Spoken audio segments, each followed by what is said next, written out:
মানে গতকাল গরুর কথা বলছিলাম না, যে ওরা কুত্তা পোষে, আমরা গরু পুষি। আমার বাড়িতে একটা গরু আছে, গির গরু, গুজরাটি গরু, খুব সুন্দর দেখতে, ভারী সুন্দর। আর গেলে পরে গলা চুলকে দিতে হয়। তো নাম হয়েছে আল্লাদি, মানে আল্লাদি করে বলে নাম হচ্ছে আল্লাদি। তো বাচ্চা হয়েছে, এই বড় গরু, গোসাই বাড়ির গরু, তো বেশ লতর লতর গরু। তো বাচ্চা হয়েছে, বেটা বাচ্চা, নাম রেখেছি নন্দী। নন্দীও খুব আল্লাদি। গরুটা দুধ দেয় 3 কেজি, 3 কেজি সারাদিনে 3 কেজি দুধ দেয়, খুব ঘন দুধ। আমার জগন্নাথের ভোগ হয়, চমৎকার প্রসাদ পায়েস হয়। এই 5-7 দিন আগে কলকাতা থেকে একটা পরিবার গেছে, মা এত বড় গরু কত দুধ দেয়? কত দুধ দেয়? 3 কেজি। এই মা আপনাদের তো লস, এত বড় গরু পোষা, মাত্র 3 কেজি দুধ দেয়। হ্যালো, তোমার বাড়ি কুত্তা আছে? বলে হ্যাঁ আছে। কুত্তায় কয়টা দুধ, কত কেজি দুধ দেয়? তোমার কুত্তায় সারা জীবনে কয়টা চোর ধরছে? একটা চোর ধরে না, ভক ভক করে মাথা যন্ত্রণা করে দেয়। টিকটিকি দেখলে ঘেউ ঘেউ, পাখি দেখলে ঘেউ ঘেউ, চোরের বেলা পেউ পেউ, কিচ্ছু করে না। একটা কুত্তার পেছনে ইঞ্জেকশনের খরচ কত? যদি দাঁতে বিষ নষ্ট করার ইঞ্জেকশন করো, তার খরচ কত? নিজের বাপ ওষুধ খেলো কিনা লক্ষ্য করো না, কুকুর নিয়ে ভোরবেলা হাউ করতে বেরো না, কুত্তায় হাউ করে, তুমি চাকর পেছন পেছন যাচ্ছ, তোমার মালিক যাচ্ছে হাউ করবার জন্য। তুমি যে কুত্তা পোষো, তোমার কুত্তা কি দেয়? গরুর দুধ পছন্দ হয় না, তাহলে কুত্তার দুধ খাবি এখন থেকে। আমার গরুর তো গোবর হয়, গোবরে ঘুটে হয়, তোর কুত্তার ল্যাড্ডায় কি হয়? জ্বালায় কি হয়? ঘুটে হয়, গ্যাস জ্বলে, কি হয়? 4টে গরুর গোবরে গ্যাস চেম্বার চলে, তোর কুত্তা কয়টা কুত্তার গোবরে কি হয় বল? দুর্ভাগ্য আমাদের। আমাদের একটু পয়সা হলেই আমরা হাফ প্যান্ট একটা কিনে ফেলি আর কুত্তা একটা কিনে ফেলি। কুত্তার সঙ্গে হাফ প্যান্ট পরতে হয়, নাহলে স্ট্যাটাস মেলে না। মানে কুত্তা কিছুই নাই, আমার এই হাফ প্যান্ট পর্যন্ত আছে আর কি। ওই পয়সা হলেই কুত্তা কিনতে হবে এবং হাফ প্যান্ট কিনতে হবে, এটা একদম একরকম। সকালবেলা একটা লোক কুত্তা নিয়ে যাচ্ছে, ভোরবেলায় উল্টো দিক থেকে ভদ্রলোক আসছেন, আস্তে আস্তে বলছেন, কিরে সকালবেলা গাধা নিয়ে বেরিয়েছিস? তখন এই লোকটা বলছে, গাধা নাই, বিদেশি কুত্তা। ভদ্রলোক বলছেন, তোমাকে বলি নাই, কুত্তাটাকে জিজ্ঞেস করছি। কুত্তাটাকে জিজ্ঞেস করছি, সকালবেলা গাধা নিয়ে বেরিয়েছি? এবার লোকটা গাধা। নাহলে ভোরবেলা লোকে মন্দিরে যাবে, কুত্তা নিয়ে কোথায় যায়? ঠাকুর ঘরে যাওয়ার সময় নাই, কুকুর নিয়ে হাউ করতে যাও। তুমি আবার হিন্দু বলো নিজেকে? কুকুরকে আমরা মানি না? হ্যাঁ মানি। কুকুর ভৈরবের বাহন, শিবের এক অবতার ভৈরব, বটুক ভৈরব। বটুক ভৈরবের বাহন হচ্ছে কুকুর। মানি, কুকুর থাকবে না কেন? প্রভু ভক্ত, হ্যাঁ প্রভু ভক্ত। কোথায় থাকবে? উঠানে। ঘরে কুকুর থাকার জায়গা নয়, উঠানে থাকবে। ওইখানে থাকবে, ওখানে খাবে, ওখানে ব্যবস্থা থাকবে। ঘরের মধ্যে ঠ্যাং তুলবে, মরার সময় মুখে গঙ্গা জল না পড়ে চিকতের কি বললো যে কুত্তা ঠ্যাং তুলে দিয়েছে। এই দুর্ভাগ্য আমাদের হিন্দুদের জন্য না হয়। কুকুর রাখবেন উঠোনে, গরু পুষুন, গোচনা খাবেন। আমি খাই, আমার তো গন্ধ লাগে না। যত ক্রনিক আমাশা, অনেক দিনের সারছে, আমার সারছে না, গোচনা খাবেন, শরীর ভালো থাকবে। হাতে পায়ে হাজা হয়েছে, দেশি গরুর গোবর মাখবেন, বিদেশি না, দেশি গরুর গোবর। সাবান মাখবেন না, 5-7 দিন গোবর মাখবেন হাতে, হাজা সেরে যাবে। হাই প্রেশার হয়েছে, গরুর কুচ থেকে লেজের গোড়া পর্যন্ত হাত বোলাবেন, হাই প্রেশার সেরে যাবে। আমার হাই প্রেশারের ওষুধ খেতাম, খাই না, আমি হাই প্রেশারের ওষুধ খাই না। গরুর গায়ে হাত বোলাবেন। গোমাতা, হিন্দুরা সব প্রাণীকেই পূজা করে। গতকাল আমরা কোন প্রাণীর নাম বলেছি? গণেশের বাহন ইঁদুর। তাহলে ইঁদুরকে পূজা করি আমরা, ইঁদুরকে পূজা করি, আমরা সাপকে পূজা করি। আমরা ময়ূরকে পূজা করি, আমরা হাঁসকে পূজা করি, করি না? বলো কাকে পূজা করি না আমরা?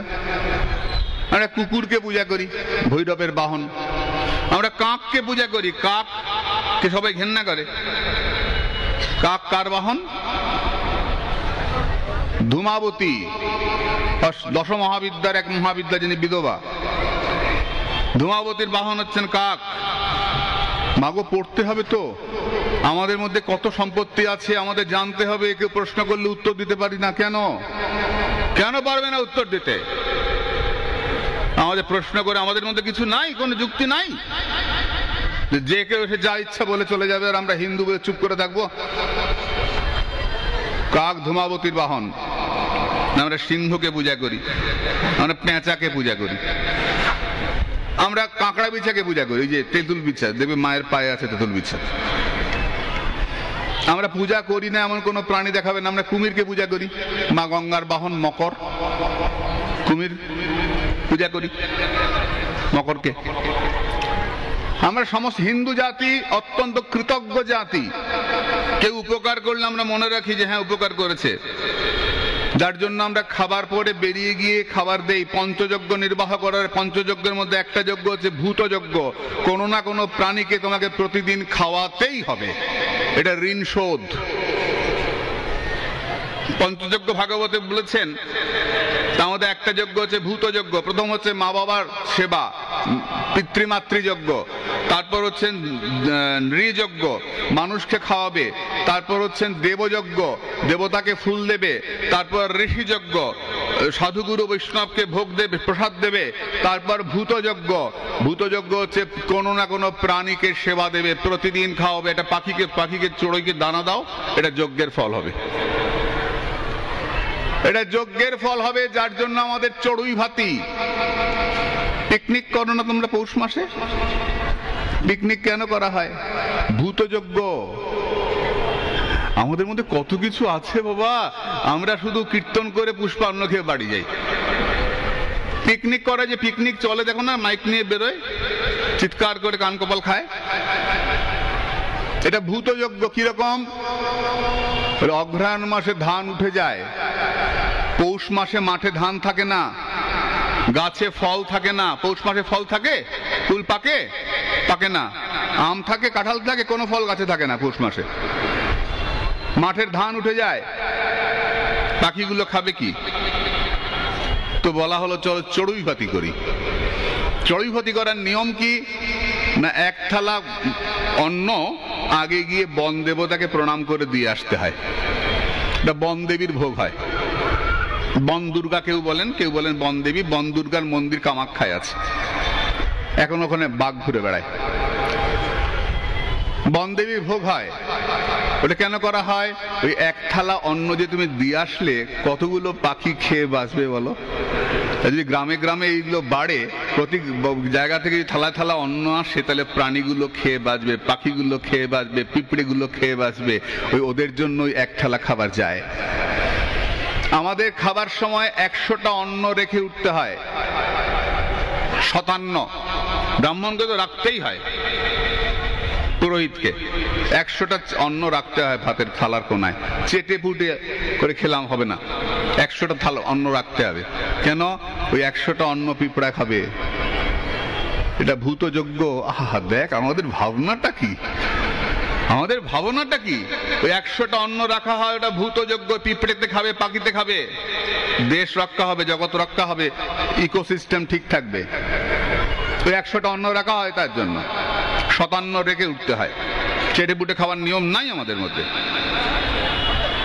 তাই পৌষল্লা চড়ুই ভাতি তার জন্য তৈরি করা হয়েছিল।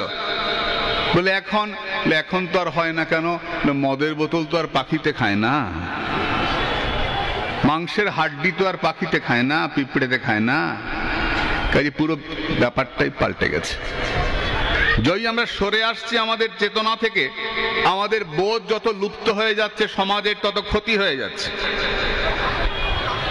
পাঠ শুনলাম আর চোখের জল ফেললাম আর বাড়ি গিয়ে খেয়ে দিয়ে ঘুমিয়ে গেলে মারা গেলাম, সমাজের কি হলো? সমাজ যদি তৈরি না হয়, মানুষের সমষ্টি হচ্ছে সমাজ, মানুষ যদি তৈরি না হয় সমাজ তৈরি হবে না, আর সমাজ যদি শুদ্ধ না হয় আমার সন্তান মানুষ হবে না। আমরা বাচ্চাদেরকে ভালো জায়গায় মিশতে পাঠাই, বাড়ি কিনবার সময় বলি পরিবেশটা কিরকম, বলে সব ইঞ্জিনিয়ার ডাক্তার মাস্টারের বাড়ি, বলে চল ওখানে কিনি, তাই না? যে পাড়াতে প্রচুর মদের দোকান সেই পাড়াতে কিনি, আমরা কিনি না। যেখানে ভদ্রলোকেরা থাকে সেখানে কিনি। সমাজ, সৎসঙ্গ, ক্ষণমীয় সজ্জন সঙ্গতি রেখা ভবতি ভবার্ণবতরণে নৌকা, শঙ্করাচার্য বললেন সৎসঙ্গে থাকো, ভবসমুদ্র পার হয়ে যাবে। এটা আমাদের প্রয়োজন মা। তাহলে আমাদের নববর্ষ কবে? পয়লা বৈশাখ। আমাদের ভগবানের জন্মদিন কবে? জন্মাষ্টমী। আমরা কি সেবা করব? গো সেবা করব। এগুলো আমাদের চেতনা জাগাতে হবে মা, নাড়াতে হবে ধরে। আর বলে আমরা কি করব? না জাগিলে বঙ্গ ললনা, এ ভারত জাগে না, জাগে না। ভারতকে জাগাতে হলে, ভারতবর্ষকে উন্নত করতে হলে মা তোমাদের জাগতে হবে। তোমাদের পেটে যে মহাপুরুষের জন্মায়। এখন আবার নতুন ঢং বেরিয়েছে, বলবো রে? তোর তো অল্প বয়সের বাচ্চারা বসে আছিস, বলবো? এই নতুন ঢং বেরিয়েছে, ভ্যালেন্টাইন ডে বেরিয়েছে না? বুড়া বুড়ি কেউ বাদ যায় না। এই ভ্যালেন্টাইন কি? প্রেম দিবস, তাই তো? কি হয়েছিল? একটা অসৎ লোক বহু মেয়ের সর্বনাশ করেছিল। সেই লোকটাকে ওই দেশের রাজা শুলে চড়িয়েছিল। ওই যেদিন শুলে চড়ালো ওই চরিত্রহীন লোকটাকে, অন্য সবাই বলল, যেগুলোকে আছে না ওই দলে, প্রত্যেক দলে কিছু থাকে, তো অসতের দলে কিছু আছে, তারা বললো না না চরিত্রহীন নয়, তো প্রেমিক। এই যেদিন মারা গেছে ওই দিন প্রেমের দিবস, ওটা চরিত্রহীনের দিবস, ওটা চরিত্রহীনের দিবস। আর আমাদের ছেলে মেয়েগুলো 2 টাকার গোলাপ 50 টাকায় কিনে প্রমাণ করে যে আমি চরিত্রহীন। আরে তোমাদের ভ্যালেন্টাইন নাই, আমাদের সারা বছরই ভ্যালেন্টাইন। তোরা ভালোবাসিস, আমরা ভালোবাসি না? ভালোবাসি। বলে কাকে? বলে তাকিয়ে দেখ, বাঁকা হয়ে বাঁশি হাতে দাঁড়িয়ে আছে। সারা জীবন ভ্যালেন্টাইন, সারা জীবন ভালোবাসি, সারা দিন ভালোবাসি, সব সময় তার নাম নেই। একবার যদি তার দিকে তাকাই তাহলে চোখ ফেরানো যায় না। ওই আমাদের প্রেমের ঠাকুর, ওই আমাদের প্রেমের দেবতা। আমরা যাকে ভালোবাসি তার নাম ভগবান কৃষ্ণ। যে দেখেছে সেই বুঝেছে, তার চরণে গায়েছে, তাকে ভালোবাসি আমরা। তোরা একদিন গোলাপ দিস আর আমরা সারা বছর গোলাপ দিয়ে সাজাই, সুন্দর করে সাজাই। সে যে বাঁশি হাতে বাঁকা হয়ে দাঁড়ায় আর ওকে দেখে আমরা চোখের জলে ভাসি, আনন্দে ভাসি। এত ভালোবাসি, এত ভালোবাসি, এত ভালোবাসি। শুধু আমরা ভালোবাসি না রে, সারা পৃথিবীর কোটি কোটি মানুষ ভালোবাসে। ওই বিদেশিরা ভালোবাসে। এক সাহেব এসছে আমার ঘরে ব্রাজিল থেকে। আমি জিজ্ঞাসা করছি, সাহেব তুমি তো খ্রিস্টান? বলে হ্যাঁ। অল্প বয়সের ছেলে, 27 বছরের ছেলে। আর আপনি কৃষ্ণকে কেন ভালোবাসো? কেন মালা করছো? কৃষ্ণকে কেন ভালোবাসো? সাহেব উঠে আমাকে উত্তর দেয়, আমি অনেক গ্রন্থ পড়িয়াছি। কি সুন্দর বাংলা বলে। তুই বাংলা কোত্থেকে শিখলে? বাংলা শিখেছো কেন? বারে আমার চৈতন্য মহাপ্রভু বাঙালি, আর আমি বাংলা শিখিব না? আমার লজ্জায় মাথা নিচু হয়ে গেল। আমি আমার বাচ্চাকে ইংলিশ স্কুলে পড়াই, বাচ্চা যেন বাংলা যত তাড়াতাড়ি ভুলে যায় সেটা আমার গর্ব হয়। ও তো বাংলা লিখতে পারে না, ও তো বাংলা লিখতে পারে না, পড়তে পারে না, ছোটবেলা থেকে ইংলিশ পড়ছে। তো তোমার কপাল পুড়েছে। বলে কেন? বলে বাবাকে বাবা ডাকে না, বাবাকে পাপা ডাকে, পাপা। আর বাবা খুব খুশি হয়, পাপা। পাপা মানে জানিস? পাপা শব্দটা এসছে পাপ শব্দ থেকে। পাপ শব্দটা নর শব্দের মতো।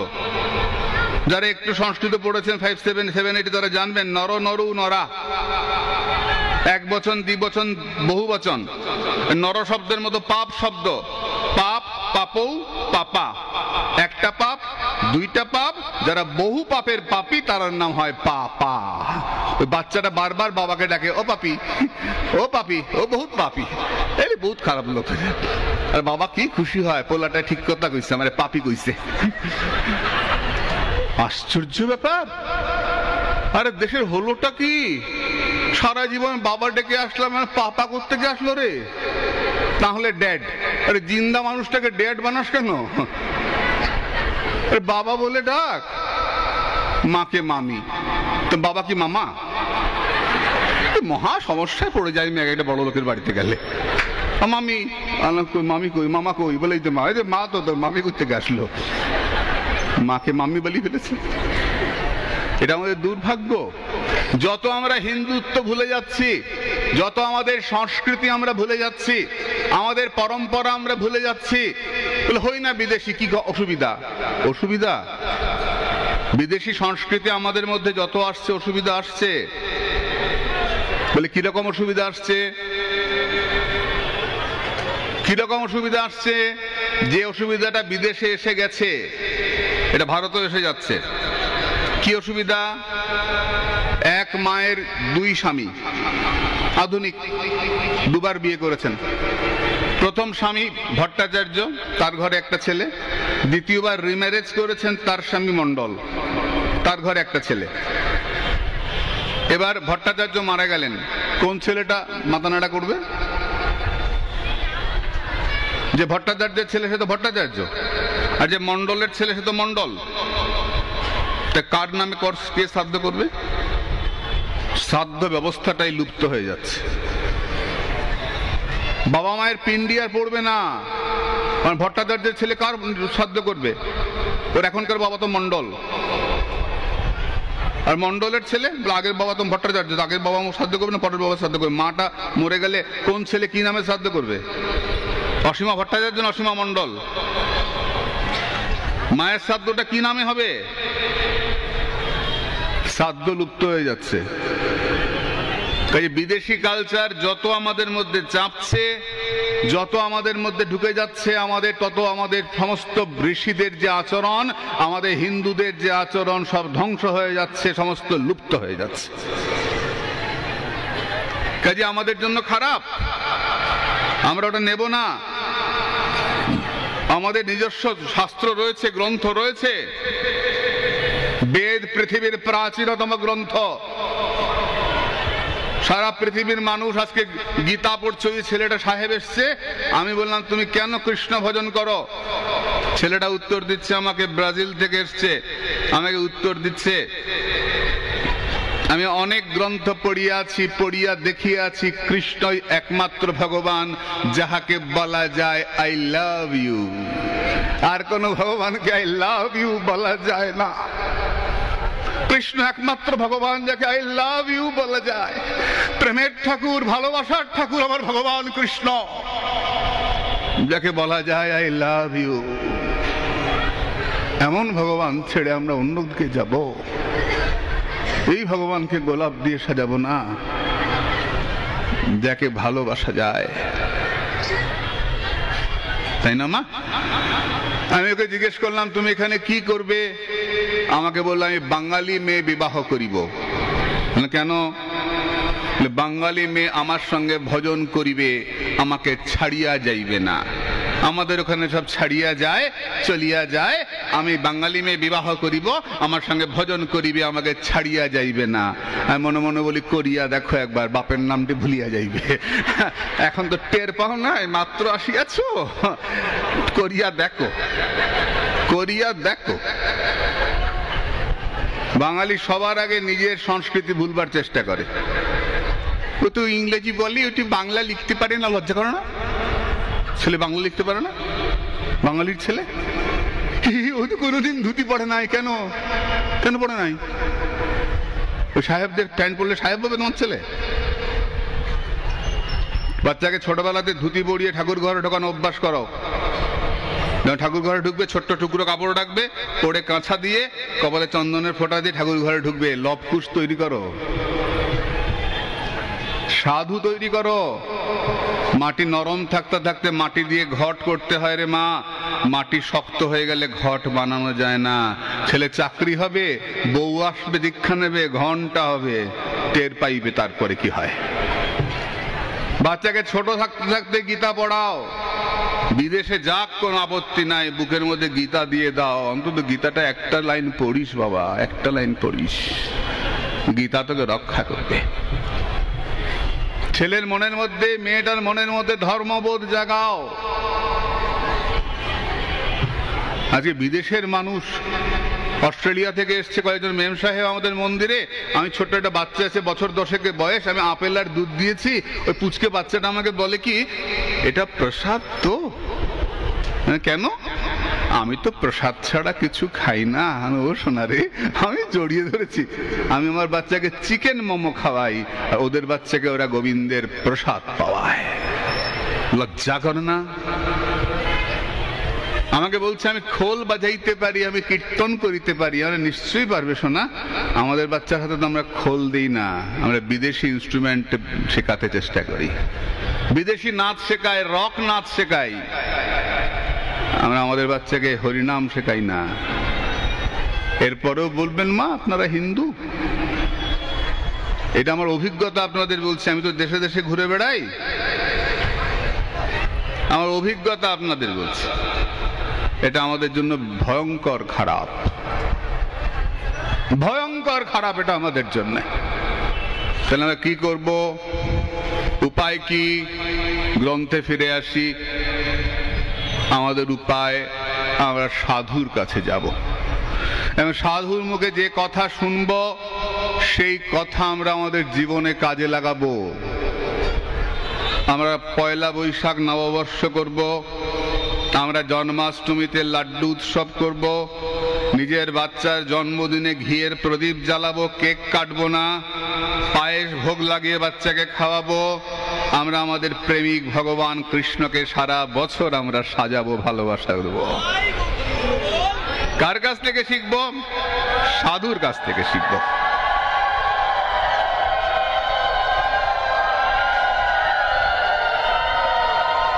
বলে সাধু কি করেন? সাধু সমাজকে রক্ষা করেন। যখন রাম লক্ষ্মণ ছোট, তখন বিশ্বামিত্র এলেন রাম লক্ষ্মণকে নেবার জন্য। দশরথকে বললেন তোমার ছেলে দুটোকে দাও, তারকা রাক্ষসীকে মারতে হবে। গতকাল বোধহয় বলেছি তোমাদের। বশিষ্ঠ মুনি না করলেন, হরে কৃষ্ণ, দশরথ না করলেন, বশিষ্ঠ বললেন দাও, তারকাকে মেরে আসুক। তারকাকে মারতে গেলেন, রাম লক্ষ্মণ মেরে এলেন। কৃষ্ণ বলরাম কংসকে মারলেন, নিতাই গৌর কাজী উদ্ধার করলেন। আমাদের বাচ্চাকে আমরা ধর্ম রক্ষার জন্য অন্তর থেকে দেশের কাজের জন্য সমর্পণ করে দেব। তাই আমাদের বলা হয় রাম রাজ্য। ভগবান রামের কথা কত বলবো, বলতে বলতে শেষ হয়ে যাবে না, শেষ হবে না, রাত্রি পুয়ে যায়।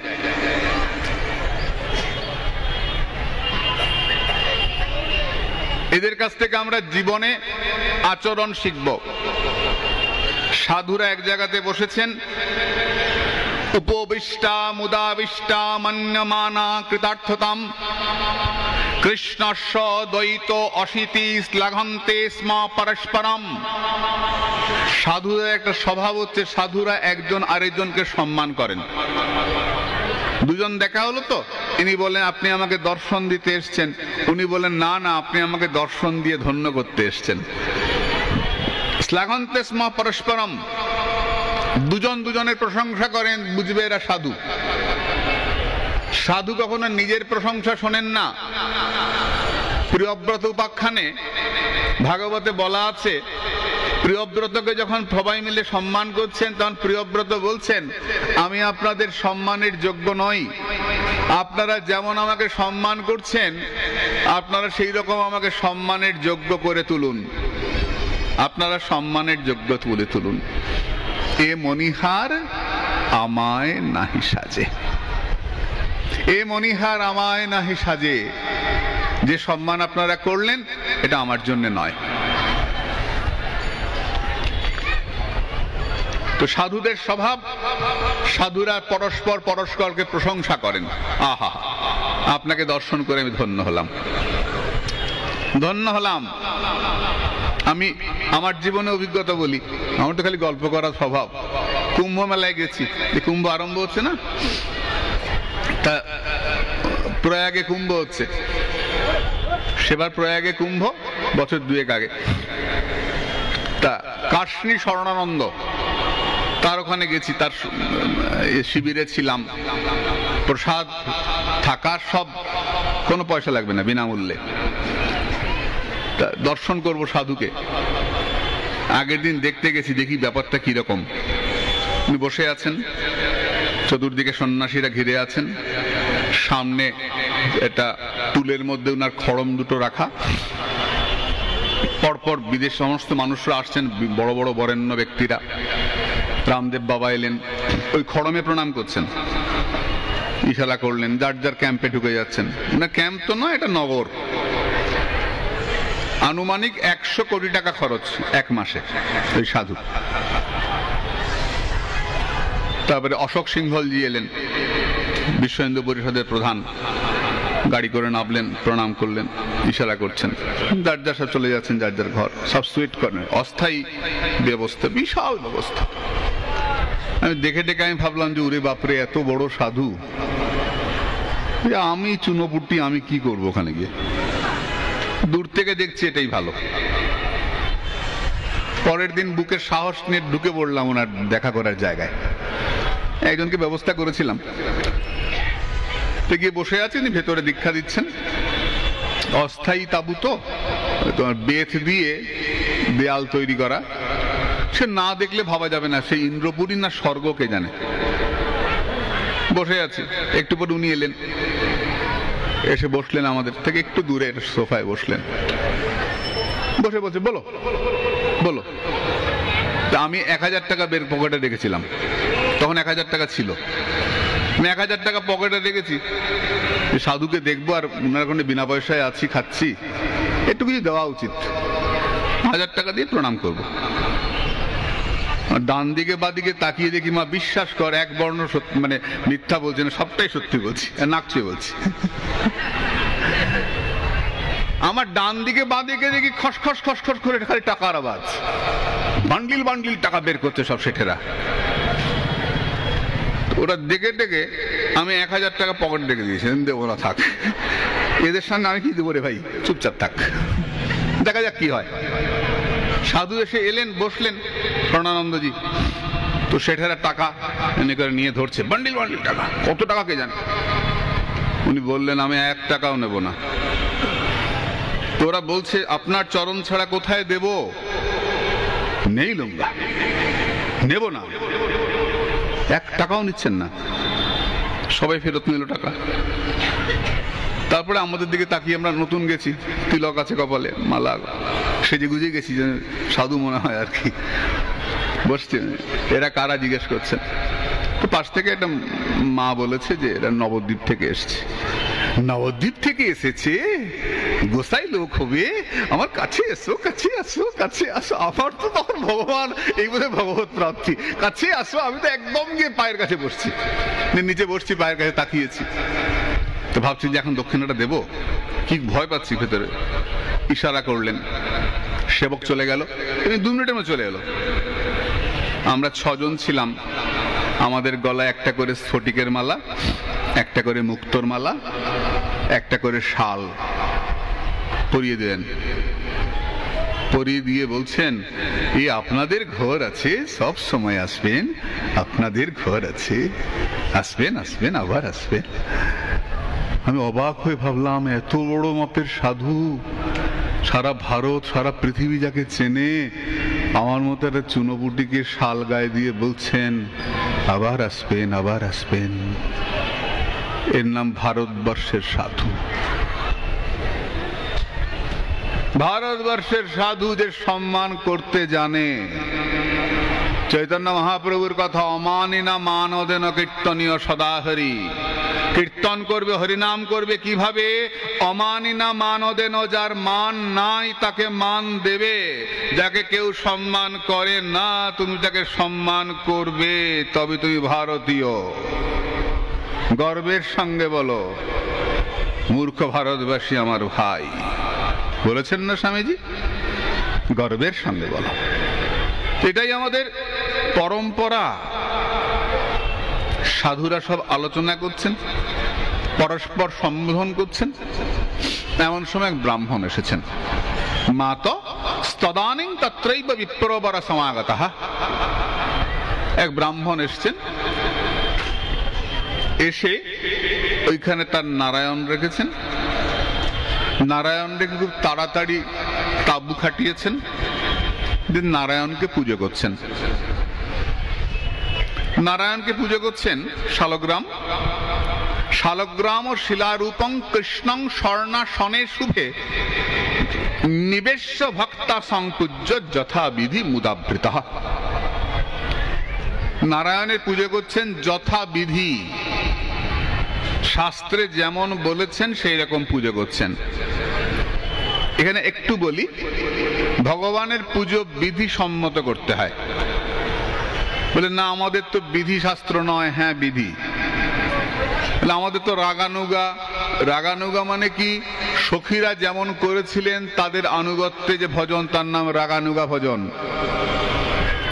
সখীদের ভজনকে বলা হয় রাগাত্মিকা, আমাদের তার অনুগত রাগানুগা।